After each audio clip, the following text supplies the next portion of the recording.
થાપયંત કાળે સગો નહીં કોયનું રે અતિ મોટા પુરુષને આચરે સગો નહીં કોયનું રે એવું સમજીને ભજ ભગવાનને ઘન શામયંત કાળે સગો નહીં કોયનું રે દેવાનંદનો વાલો દુઃખ કાનવાંસે પુરાણ કામયંત કાળે સગો નહીં કોયનું રે કર પ્રભુ સંગાત દ્રઢ પીતળી રે મારી જાવું કોયનું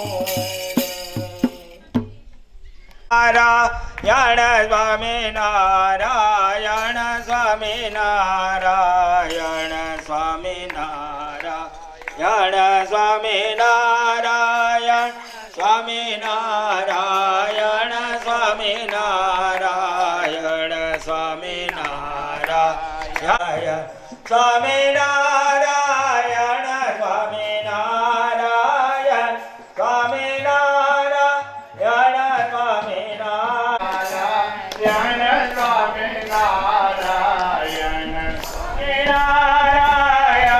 સ્વામી નારાયણ સ્વામી નારાયણ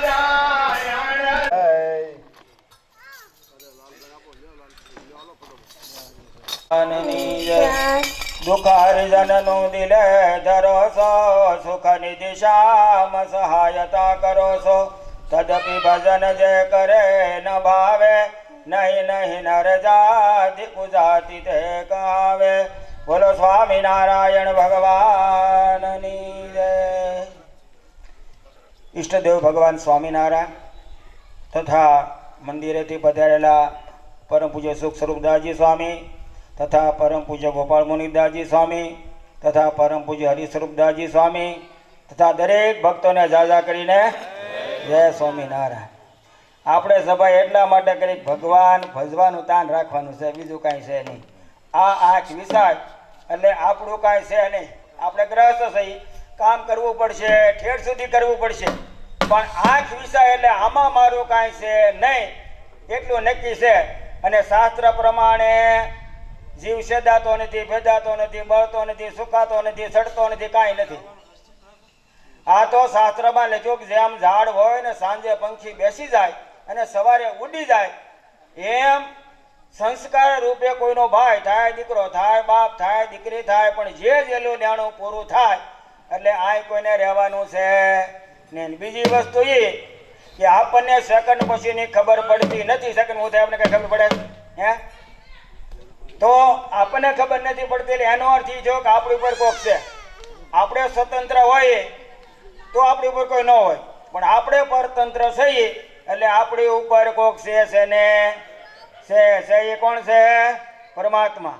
ત્યાં સુધી લખ્યું કે મન વચન ને કર્મ ત્રણે પાપ લખાઈ જાય. વિચાર તો કરો કેવું એને કોમ્પ્યુટરને રાખ્યું છે. અને એ પ્રમાણે આવે. એક માને 7 દીકરા હોય પણ દરેકનું પ્રાર્થ જુદું, દરેકની રુચિ જુદી, દરેકનો અવાજ જુદો, દરેકનું મોડેલ જુદું. બોલો છે ને એક કોઈનો શેરો છે? કેવી એની કલ્પના છે. અને આ જો આવડો બધા જો આજે બળે છે ને એ બિલ આવે મહિના 2 મહિના નો ભરો તોડી નાખે. હાલો ભાઈ ભરી જાવ ને કે તમારે લાઈટ કટ થઈ જાય. અને કોઈ માગ્યું, સૂર્ય કોઈ બિલ માગ્યું, ચંદ્રમાં કોઈ બિલ માગ્યું, હવા મફત આપે કોઈ બિલ માગ્યું. અરે આપણને ખબર પડી કે કોરોના આવ્યો ને, કોરોના તો એ ઓક્સિજનની કેટલી જરૂર છે ને એ ત્યારે આપણને ખબર પડી કે આ ભગવાને હવામાં ઓક્સિજન ભેળવ્યો છે. કોઈ દી કોઈને મરવા દીધા ભાઈ? એમ થયું કોઈ દી આ તો ઓક્સિજન વાગે મરી ગયો માણા જાહેરમાં. એ બધી ભગવાનની કળા છે. માટે હાલતા ચાલતા ખાતા પીતા ઉઠતા બેહતા જે ભગવાનને આપણે માનતા હોય એ ભગવાનનું નામ લેવું જોઈએ તો શાંતિ થાય. નકર તો કોકની શાંતિ થવી જોઈએ ને. ભાટાણે કરોડપતિની શાંતિ છે ને શાંતિ નથી શાંતિ કે શાંતિ છે જ નહીં કે. હા, શાંતિ છે ભગવાનના ચરણમાં. શાંતિ ભગવાન બધા એટલે કીધું જન્માચાથી જરૂર જાણો મરવાનું છે માથે જે આવ્યા ત્યારે શું લાવ્યા ને શું લઈ જાવું સાથે જે. સવાર થાય ને સાંજ પડે છે દિન ઉપર દિન જાય જે. આજ કાલ કરતા આ વરદા જોને ઓછી થાય જે. એક જન્મે ને એક મરે છે સ્થિર નથી કોઈ ઠરવાજી, મરી ગયા તે જન્મ ધરે ને જન્મ ધરે તે મરવાજી. સંસાર સગળો કાળ ચવાણું, કર્મ વશ નર નારી જે. દાસ નારાયણ કહે છે ભાઈઓ, કર્મ કરો વિચારી જે. ખરેખર તો જેને નવરાય ભગવાને આપ્યું શરીર સારું હોય ને એને ખરેખર ભજન કરી લેવાયો. ભજન જ કામ આવશે. આ અત્યારે મૂડી છે અત્યારની આપણને કામ લાગે છે. આ અત્યારની કદાચ મૂડી આપણને અત્યારે ન મળે, પણ આ શાસ્ત્રો કહે છે કે આ આપણે અંત સમયની મૂડી છે. ત્યારે આપણને સુખ અને શાંતિ હોય. કે જ્યારે જન્મીને ત્યારે ભગવાન હો જન્મનું જ્ઞાન આપે, અને જ્યારે અંતકાળ હોય ને ત્યારે આખી જિંદગીની ઢીલ ચડાવે. ઓહો આવું કર્યું એમ છે. આવી ગયા ને હવે રેડી. હા, અને એક ભાઈ ગાયને બધા સાંભળાવી દો. હોય અંતે જાવું છે ઉઠે એકલા રે, સંગે આવે નહીં કોઈ, સંગે આવે નહીં કોઈ. માતા પિતાને ભાઈ દીકરા, માતા પિતાને ભાઈ દીકરા, હારે નારી કૂટે છે રોઈ રે. અંતે જાવું છે ઉઠી એકલા, જીવ સંગાથે જાય છે રે. પુણ્ય પોતાના પાપ, પુણ્ય પોતાના પાપ. સુખ દુઃખ ફળ તેના ભોગવે, સુખ દુઃખ ફળ તેના ભોગવે. હારે જામ પૂરી માયા પરે, અંતે જાવું છે ઉઠી એકલા. અરે એની કથા દેવાનંદ સ્વામી ને સુધી કીધું, જેનો જીવાડ્યો તું જીવે છે. સાંભળજો, જેનો જીવાડ્યો તું જીવે છે, અનજળ જેણે દીધું જી. જ્યાં ત્યાં તારી રક્ષા કીધી, તેનું ભજન ન કીધું જી. લ્યો હવે મારે જાદુ નથી કહ્યું, મારી કોઈ ખોટામ નથી. હવે આપણે માઇકનો હવાલો પરમ પૂજ્ય શાસ્ત્રી સ્વામીને આપી. શાસ્ત્રી સ્વામી આપણને કથા વાર્તાનો લાભ આપશે તો પરમ પૂજ્ય શાસ્ત્રી સ્વામી. જય શ્રી સ્વામિનારાયણ ભગવાનની જય. મારા સિંગાળા પરિવારના અમારા માતુશ્રી સમજુબેન રાણાભાઈ સિંગાળા ભગવાનના અક્ષરધામ નિવાસી થયા છે.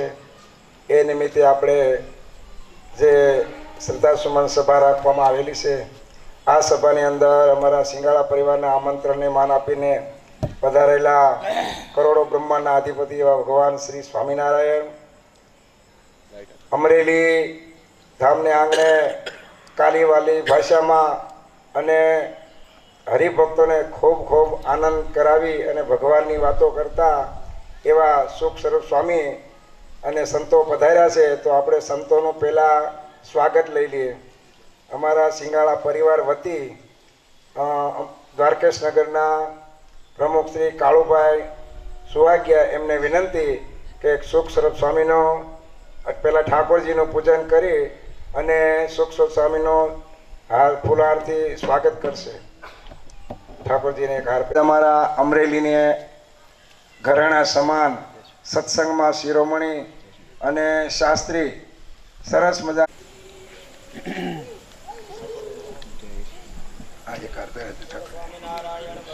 હરિકૃષ્ણ મહારાજની જય. હવે શાસ્ત્રી આપણને ભગવાનની સુંદર સરસ મજાની વાતો કરશે.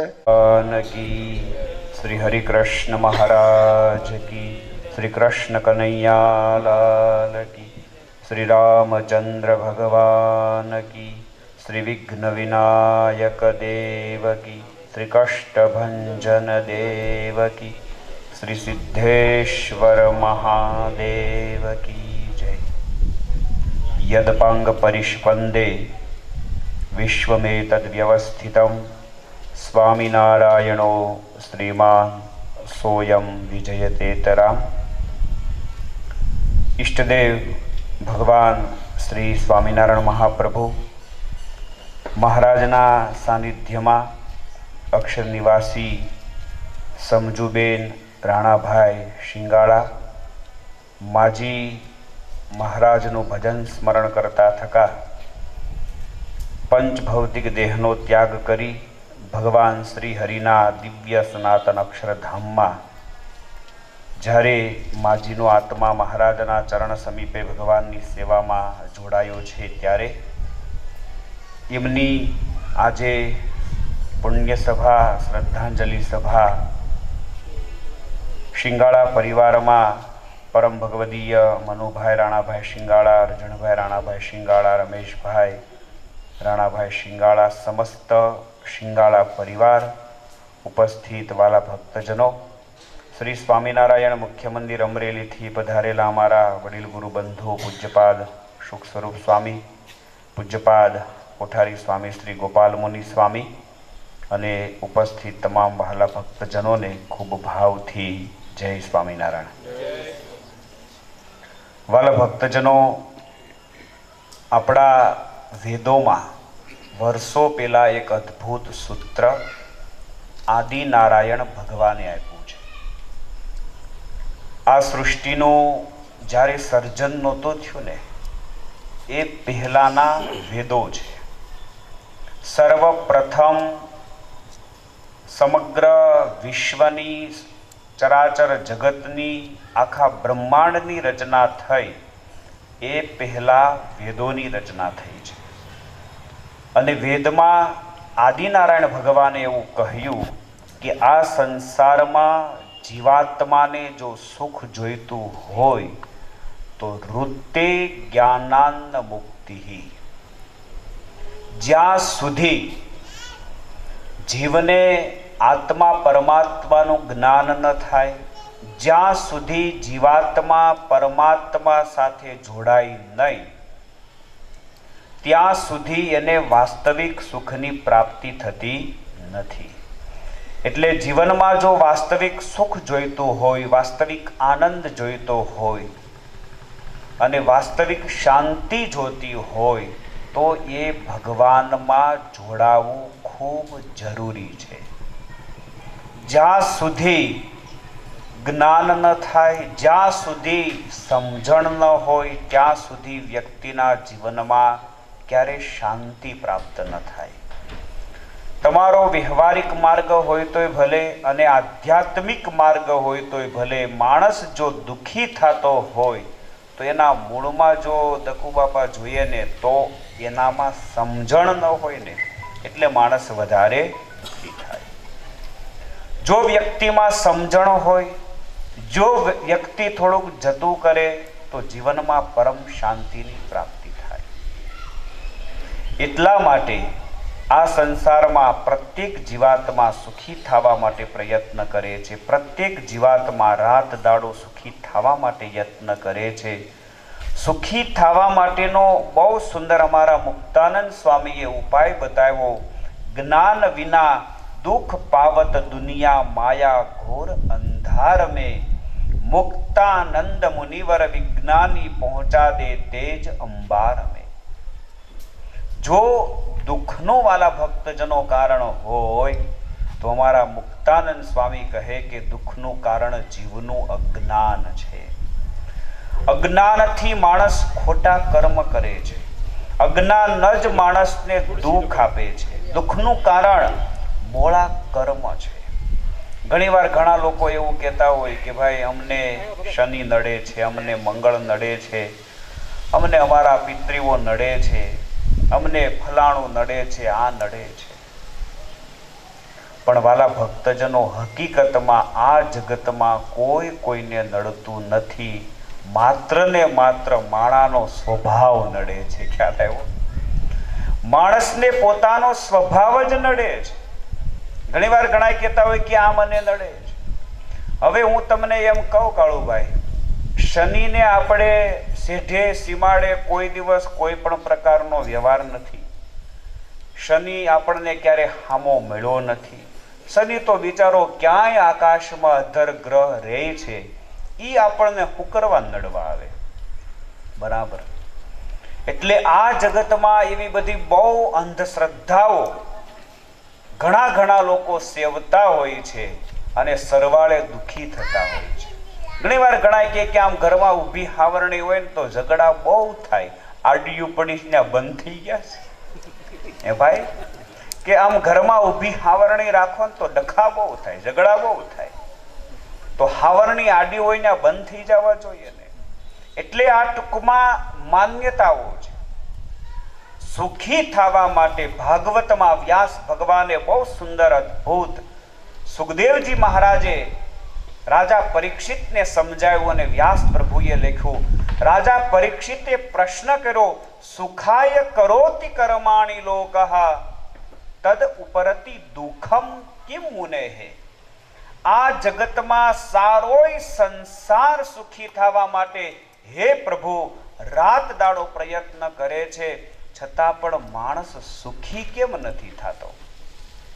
અને ઉલટાનો જેમ સુખી થવા માટે પ્રયત્ન કરે એમ વધારે દુઃખી કેમ થાય છે?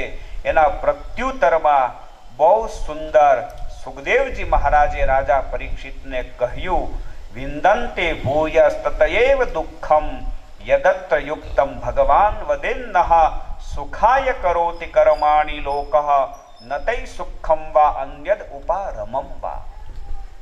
એનું કારણ રાજા એ છે, સુખદેવજી મહારાજ રાજા પરીક્ષિતને કહે છે કે માણસ સુખી થવા માટે જે કર્મ કરે છે ને, ઈ કર્મ આમ તમે મૂળમાં જાઓ તો એકંદરે એ ખોટા કર્મો કરે છે.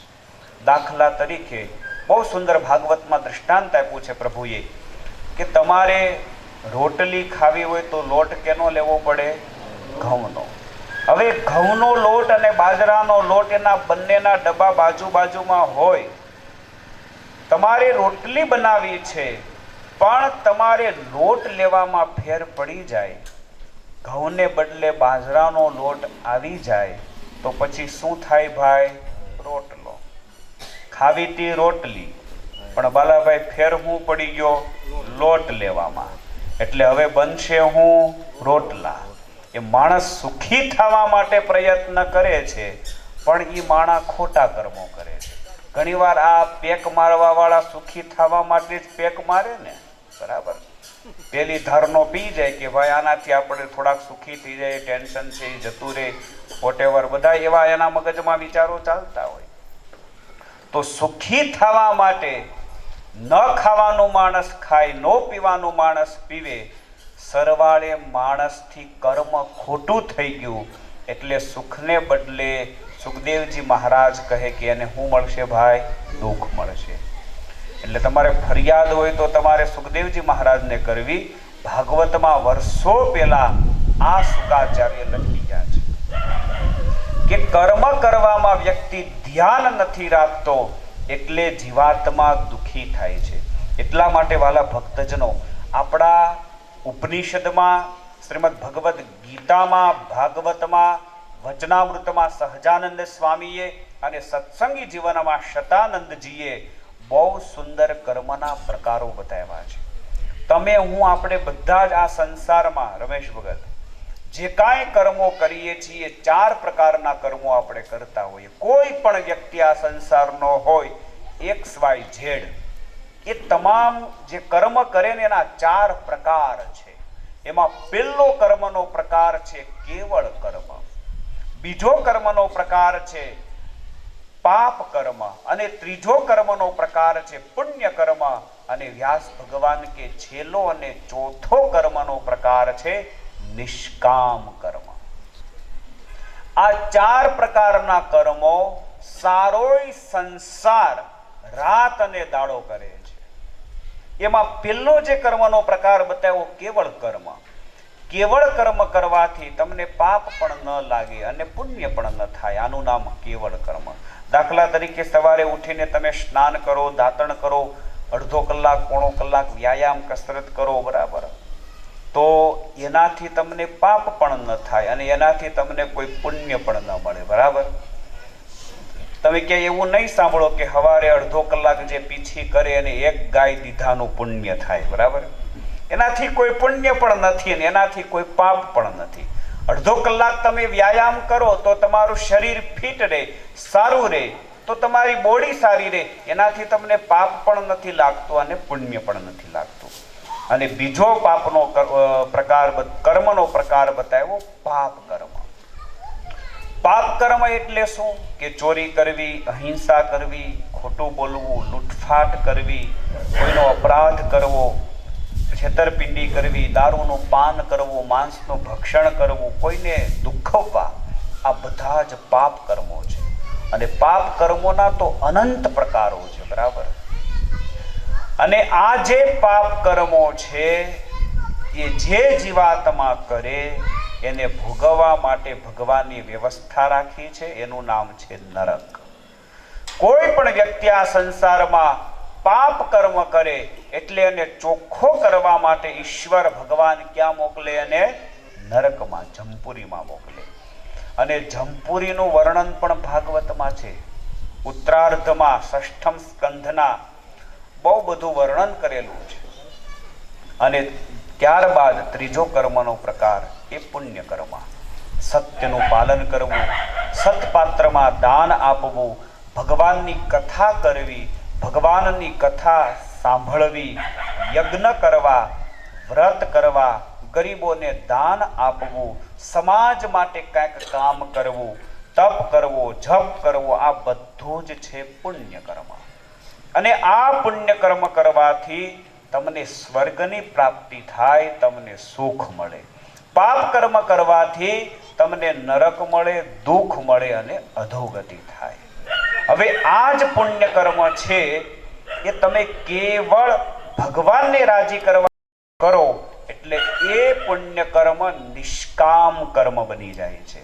અને નિષ્કામ કર્મ એનું જ નામ ભગવાનની ભક્તિ છે, એનું જ નામ ઈશ્વરની આરાધના છે. ગઢડાના દાદા ખાચર હતા, એ નિષ્કામ કર્મ કરતા હતા. કોઈ પણ ક્રિયા કરે તો દાદા ખાચરના મનમાં એક જ તાન હતું કે આ કર્મ કરવાથી મારી ઉપર ભગવાન સહજાનંદ સ્વામી રાજી થાય. ભગવાનને ટૂંકમાં રાજી કરવા માટે જે કાંઈ સારું કામ કરો ને એનું નામ છે નિષ્કામ કર્મ. અને જ્યારે જીવનમાં તમે હું આપણે બધા નિષ્કામ કર્મ કરતા થશું ને એટલે એની તાકાત તમારા જીવનમાં અલગ પ્રકારની અનુભવાય, એની ખુમારી તમને જુદા પ્રકારની ચડે. દુનિયાની કોઈ પણ ચીજમાં તમને માલ મનાય નહીં, ક્યાંય આસક્તિ થાય નહીં, મોહ થાય નહીં. એ નિષ્કામ કર્મની તાકાત છે. 5 વર્ષના ધ્રુવજી હતા, 5 વર્ષના પ્રહલાદજી હતા, એ મહાન નિષ્કામ કર્મી હતા. પ્રહલાદજી જ્યારે ભગવાન ઋષિ પ્રગટ થયા અને ભગવાને માગવાનું કહ્યું કે આ જગતમાં તારે જે રાજ્ય, જે સંપત્તિ, જે વૈભવ, જે સુખાકારી, જે ભોગ વિલાસો તારે જોતા હોય એ તું માગી લે. આ જગતમાં કોઈ એવી ચીજ નથી કે તું માગ અને ભગવાન કે હું ના આપું. ત્યારે પ્રહલાદજીએ કીધું કે વિષય માગે, સંસારના ભોગો માગે એ ભગવાનનો ભગત નહીં, અને જે ભગવાન ભોગો આપે એ ભગવાને નહીં લ્યો. આવી વાત કરી.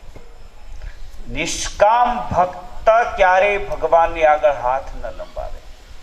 એક બહુ સુંદર આપણી ભારતીય ધરોહરની એક કથા છે, વાર્તા છે. અકબરના દરબારમાં દિલ્હીનો બાદશાહ અકબર, એ અકબરના દરબારમાં તાનસેન નામનો એક બહુ અદ્ભુત ગાયક હતો. તાનસેનનું નામ તો આપણે બધાએ સાંભળ્યું હોય. જબરો ગાયક, અદ્ભુત એની ગાયકી હતી. અને જ્યારે સારંગી કે સિતાર હાથમાં લઈ અને સૂર છેડે એટલે ભલ ભલા ઊભા થઈ જાય. સંધ્યાનું ટાણું હોય પણ જો એ સવારની પ્રભાતી ગાય તો સંધ્યાને એ પ્રભાતમાં ફેરવી દે. આટલી તાકાત વાળો માણસ, આવો જબરો ગાયક. અને એકવાર અકબરે તાનસેનને પ્રશ્ન કર્યો કે આ જગતમાં તારા કરતા પણ કોઈ આમ સારો, તારા કરતા પણ શ્રેષ્ઠ ગાયક ખરો? અને ત્યારે બહુ સુંદર જવાબ આપ્યો તાનસેને કે માલિક માફ કરજો, મારી ગાયકી તો કાંઈ નથી. હું જેની પાસેથી શીખ્યો છું એ મારા સંગીત ગુરુ, વિદ્યા ગુરુ હરિદાસ છે. અને એ હરિદાસ અત્યારે વૃંદાવનમાં રહે છે અને ભગવાન કૃષ્ણના મહાન ભક્ત છે, દ્વારકાધીશના ભક્ત છે. રાત દાડો ભગવાનનું ભજન સ્મરણ કીર્તન કરે છે. વૃંદાવનમાં એક સામાન્ય પર્ણકુટી બાંધી અને પોતાનું યાપન કરે છે અને હરિનું સ્મરણ કરે છે.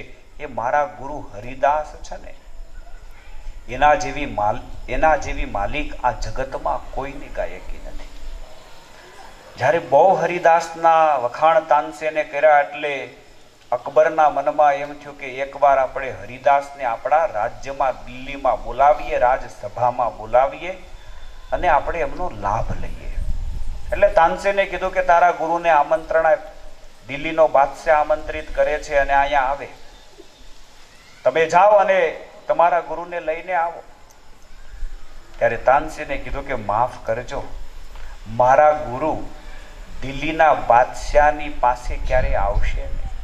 હું એમ કહીશ ને કે દિલ્હીના બાદશાહે આમંત્રણ આપ્યું છે, તમે આવો, એ આવતા હશે ને તોય ઠામુકા નહીં આવે. તમારે એની પાસે જો ગાયકી સાંભળવી હોય તો આપણે દિલ્હીથી વૃંદાવન જવું પડે, તો મારા ગુરુ તમને એ ગાતા હોય તો એનો લાભ મળે. એટલે અકબરને આમ તાલાવેલી હતી કે મારે એકવાર એમને સાંભળવા છે કે એમાં શું ચેતના છે. કે વાંધો ને, હું તારી સાથે આવવા તૈયાર છું. ત્યારે વળી તાનસેને કીધું કે તમે આ દરબારી લિબાસમાં જશો, રાજા મહારાજાના ઠાઠ માઠમાં જશો તો મારા ગુરુ નહીં ગાય. તમે એક સામાન્ય નાગરિકનો પહેરવેશ પહેરી અને એને ખબર ન પડે એ રીતે તમે સામાન્ય માણસ થઈને એની સભામાં બેસશો તો મારા ગુરુ હરિદાસ ગાશે. એટલે અકબરે સામાન્ય નાગરિકના કપડાં પહેર્યા, એકદમ નિર્માની થઈ, એકદમ દાસ થઈ અને તાનસેનની સાથે વૃંદાવનમાં આવ્યા છે. હરિદાસ પોતાની પર્ણકુટીમાં હરિનું ભજન કરે છે. વાલા ભક્તજનો, જે ભગવાનનું ભજન કરતા હોય ને એની ચેતના હાવ જુદી હોય. જેને કહેવાય ને કે ઈશ્વર સાથે તાર બંધાઈ ગયો હોય, પછી એને કદાચ ભગવું પહેર્યું હોય તોય ભલે, ન પહેર્યું હોય તોય ભલે, પછી એ કદાચ ત્યાગાશ્રમમાં હોય તોય ભલે, ગ્રહસ્થાશ્રમમાં હોય તોય ભલે, પછી એ કોઈ પણ ઈષ્ટનો ભક્ત હોય, એ રામનો ભગત હોય તોય ભલે, એ ભગવાન સહજાનંદ સ્વામીનો ભગત હોય તોય ભલે, દ્વારકાધીશનો ભગત હોય તોય ભલે, જેનો ભગવાનની સાથે સંબંધ બંધાઈ જાય ને એની ખુમારી જુદી હોય છે. નરસિંહ મહેતાને ભગવાન સાથે સંબંધ બંધાઈ ગયો, એની ખુમારી જુદી. બાઈ મીરાને ભગવાન કૃષ્ણ સાથે સંબંધ બંધાઈ ગયો, એની ચેતનાને ખુમારી જુદી. કેટલા સમાજે ઉપદ્રવ કર્યા, પરિવાર તરફથી કેટલું એને ભોગવવાનું આવ્યું, છતાં પણ ક્યારેય બાઈ મીરા ડગ્યા નથી. એટલે જ્યારે જીવનમાં વાસ્તવિક ભક્તિનો પ્રાદુર્ભાવ થાય એ પછી કોઈ પણ વર્ણમાં હોય, કોઈ પણ આશ્રમમાં હોય, ત્યાગી હોય, ગૃહી હોય, બાઈ હોય, ભાઈ હોય, બાળક હોય, યુવાન હોય, ભગવાનની ભક્તિની જ્યારે હૃદયમાં ચેતનાને ખુમારી જાગે એની વાત જુદી છે. હરિદાસ એવા પામેલા મહાપુરુષ હતા. અકબર, તાનસેન, હરિદાસ એક નાનકડી એવી વેદિકા હતી, ઓટો હતો, એના ઉપર બેઠા હતા. આંખો બંધ કરીને હરિનું સ્મરણ કરે છે અને તાનસેન આવ્યો, ગુરુ મહારાજના ચરણમાં મસ્તક ઝુકાવી ચરણ સ્પર્શ કરી નમસ્કાર કરીને બેઠો છે. હવે એ જમાનાની મર્યાદાઓ હતી એટલે ગુરુને આજ્ઞા ન કરે કે ગુરુ તમે ગાઓ, મારે સાંભળવું છે, બરાબર? આ બધી મર્યાદાઓ હતી. જૂના જમાનાના આ બધા નિયમો ને સિદ્ધાંતો હતા. આમ બાપા નીચે બેઠા હોય ને તો છોકરાથી સોફા ઉપર કે ખુરશી ઉપર બેસાય નહીં. આ બધી ટૂંકમાં મર્યાદાઓ હતી એ જમાનામાં. અને એ વખતે બરાબર તાનસેને ગુરુ મહારાજને આજ્ઞા કરાઈને કે તમે ગાઓ, એટલા માટે હાથમાં સારંગી લઈ અને તાનસેન માલકૌંશ રાગ ગાવા માંડ્યા. બહુ મીઠો મધુરો સંગીતનો રાગ હોય તો શિરોયા સાહેબ એ છે માલકૌંશ રાગ. અને બહુ સુંદર એ જ્યારે તાનસેન ગાઈ રહ્યા હતા એમાં બરાબર જાણી જોઈ અને એણે ભૂલ કરી. હવે જેવી ભૂલ કરીને એટલે એના ગુરુ હરિદાસે કીધું કે ભાઈ માલકૌંશ રાગ આ રીતે નહીં, લાય બેટા હું તને શીખવાડું. એમ કરીને હાથમાં સારંગી લીધી. ભગવાનમાં એ ડૂબી ગયેલા મહાપુરુષ હતા. ભગવાનની યાદ કરી અને એણે ગાવાનું શરૂ કર્યું.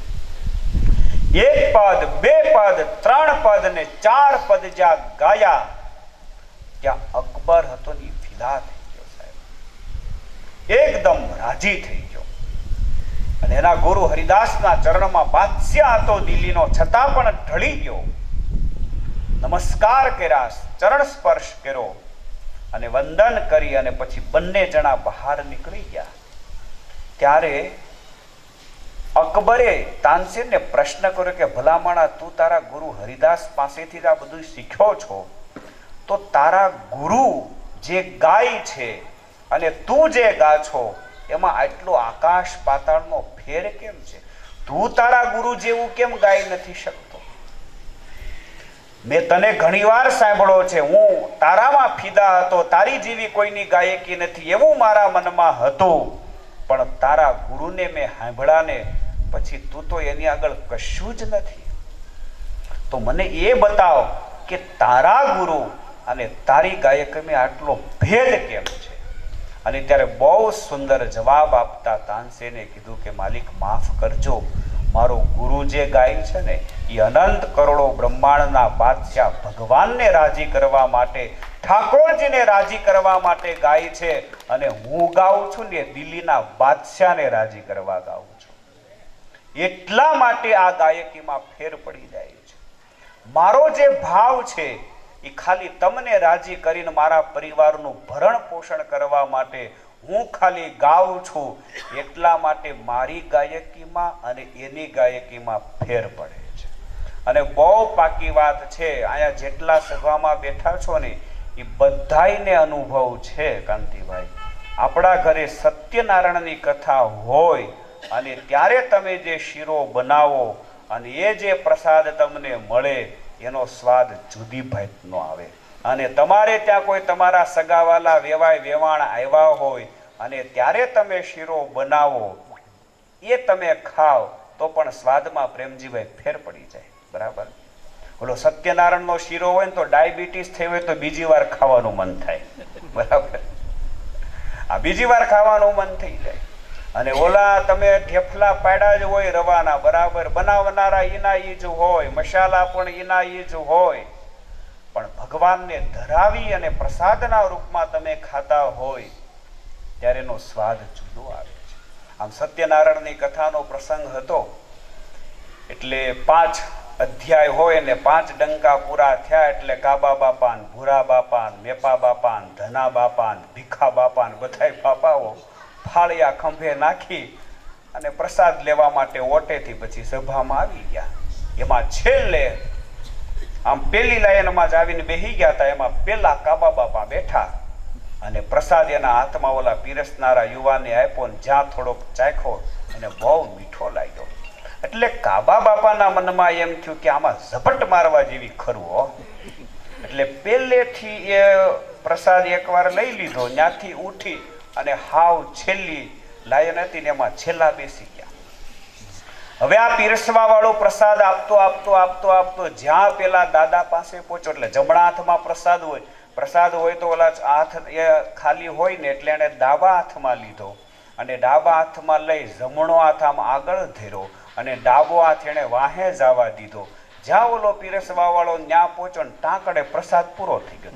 વાહેથી કૂતરું લબરખો મારી ગયું. આગળથી પ્રસાદ ઓલો પીરસતો તો એ ખૂટી ગયો અને વાહેથી કૂતરું લબરખું મારી ગયું. એટલે મારો કહેવાનો ભાવાર્થ એ છે કે આધ્યાત્મ માર્ગમાં જ્યારે ભાવ, પ્રેમ અને ભક્તિ ભળે ને ત્યારે એનું કામ અજોડ થાય છે. અને આ દુનિયામાં